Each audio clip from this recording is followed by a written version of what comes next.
अध्यात्म विश्व विज्ञान यूट्यूब चैनल पर हम अपने सभी मित्रों का हार्दिक स्वागत करते हैं। मित्रों, ये मनुष्य शरीर सचमुच ही अनमोल है, क्योंकि उद्भिज स्वेदज अंडज जारज इस प्रकार विकास करता हुआ ये जीव इस शरीर में अभी उपस्थित है। यहाँ इससे इंद्रियां, मन, बुद्धि, चित्त, अहंकार सब कुछ प्राप्त है और साथ ही उसे एक विशेष प्रकार का विवेक भी है। और इसी विवेक को धारण करके उसके मन में ये प्रश्न उठते हैं कि मैं इन सभी प्राप्त उपाधियों में तो हूँ, लेकिन उसके पूर्व में मैं क्या हूँ।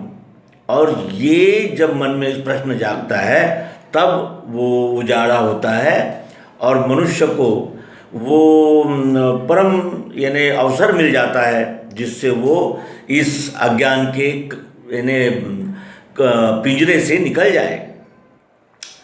सद्गुरु भगवान श्री मायानंद जी चैतन्य, इनका सर्वांग योग, यह योग युक्ति पर एक माइक्रो बुक, और उसमें जो बताई गई है सद्गुरु युक्ति, वो जो ईश्वर को ढूंढ रहे हैं, ईश्वर को पहचानना चाहते हैं, जानना चाहते हैं, उनके लिए तो आवश्यक है ही। लेकिन ये ईश्वर ऐसा नहीं है कि इससे अनभिज्ञ रहकर हम इसकी सेवा कर सकें। ये विश्वरूप को जानना होता है। कोई भी बात जानने के बाद प्रयोग शुरू होते हैं। तो जानना कहाँ, कैसे? जैसे अब जब हम स्टूडियो में प्रवेश किए थे तब हमने कुछ पहना था, वो हमने स्टूडियो के बाहर निकाल दिया। जब हम रिकॉर्डिंग के लिए बैठे हैं, वो अगर न मिले तो दोपहर में हम यहाँ तक नहीं आ सकते। वही जूते, वही चप्पल, लेकिन अभी हमने उसको बाहर रख दिया, क्योंकि अब वो बाहर रखना आवश्यक हो गया है, क्योंकि उस वस्तु का स्वभाव, गुणधर्म बाहर रखने के लिए है। तो कहने का आशय यह है कि जब तक कोई भी वस्तु अपना स्वस्वरूप नहीं जान लेती, तब तक मैं क्या करूं, इस प्रश्न का उचित उत्तर वो नहीं दे सकता।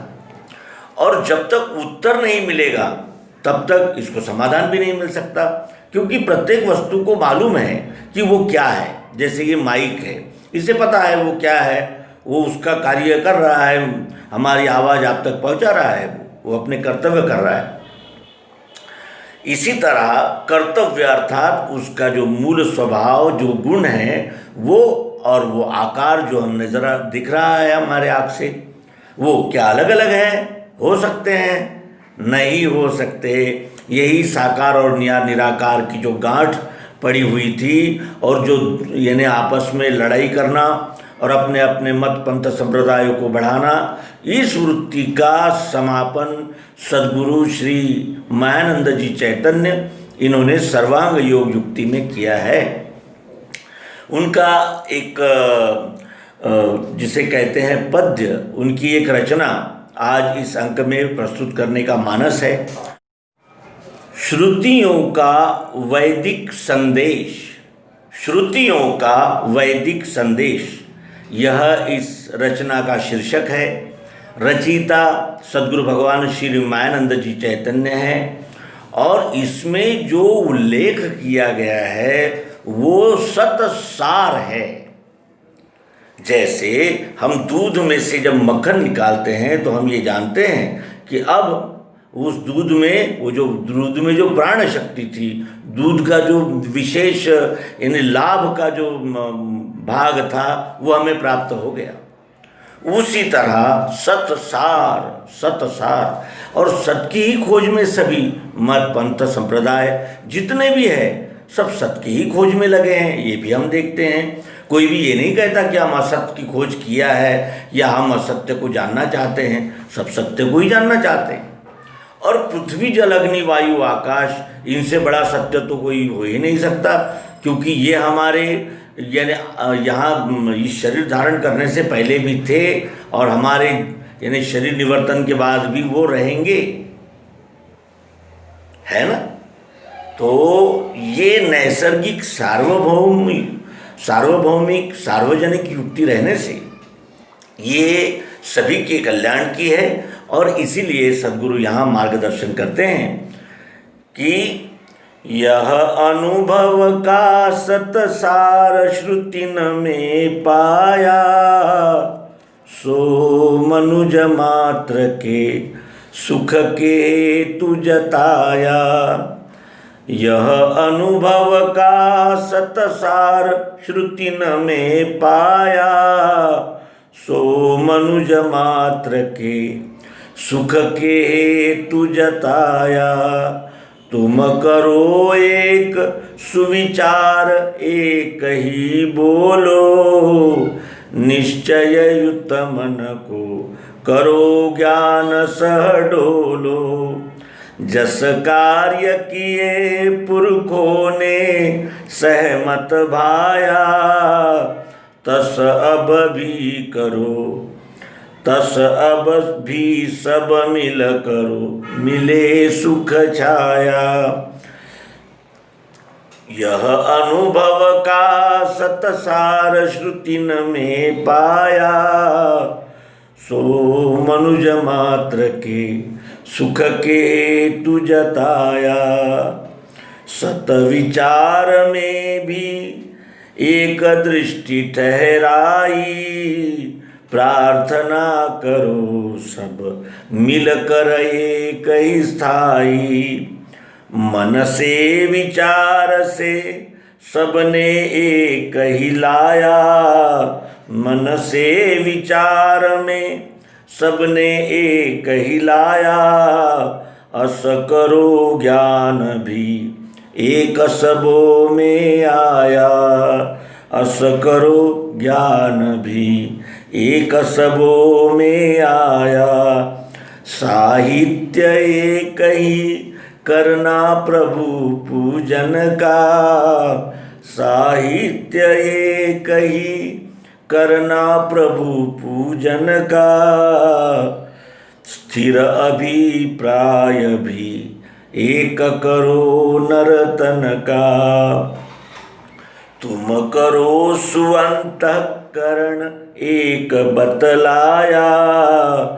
मन सब का करना एक न देखे काया, इस प्रकार ही सत विचार सब मिल सेवे। तब संग शक्ति का बल ईश्वर ही देवे। जो निज निज मति से भिन्न भिन्न है गाया, सो सब है माया नंद कहे भ्रम माया। यह अनुभव का सतसार श्रुतिन में पाया, सो मनुज मात्र के सुख के हेतु जताया। मैंने श्रुति स्मृति शास्त्र पुराण आदि है पढ़े, यथा विधान कर्मों को उनके करके लखा, तो भी चंचलता मेरे मन की मिटती नहीं, समाधान नहीं स्थायी, वो कैसे मुझको मिले। यह प्रश्न था। समाधान नहीं स्थायी। मैंने श्रुति स्मृति शास्त्र पुराण आदि सब कुछ है पढ़े, किस बात की कमी थी? किस बात की कमी थी? ये श्रुतियां ही तो कहती है सर्वं खल्विदं ब्रह्म तत्त्वमसि। किस बात की कमी थी?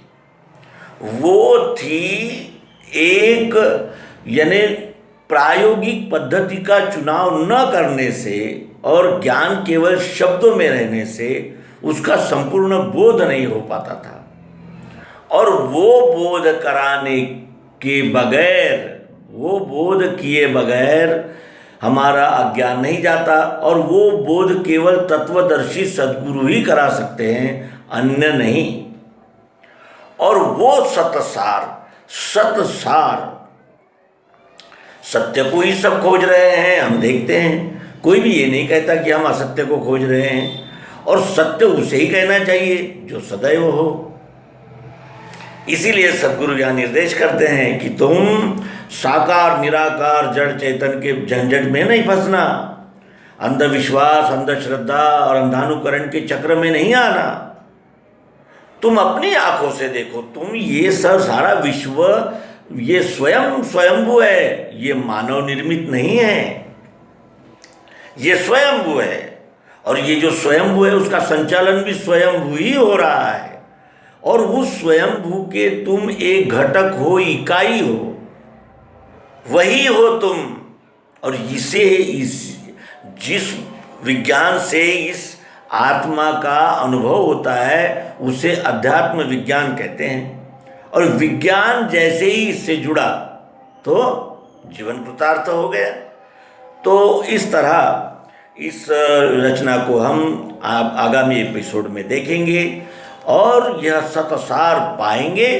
तभी जैसे चातक जो चाहिए वही बूंद चाहिए तो चातक तृप्त होता है, उसी तरह हमें भी सत सार चाहिए, सत का सार चाहिए।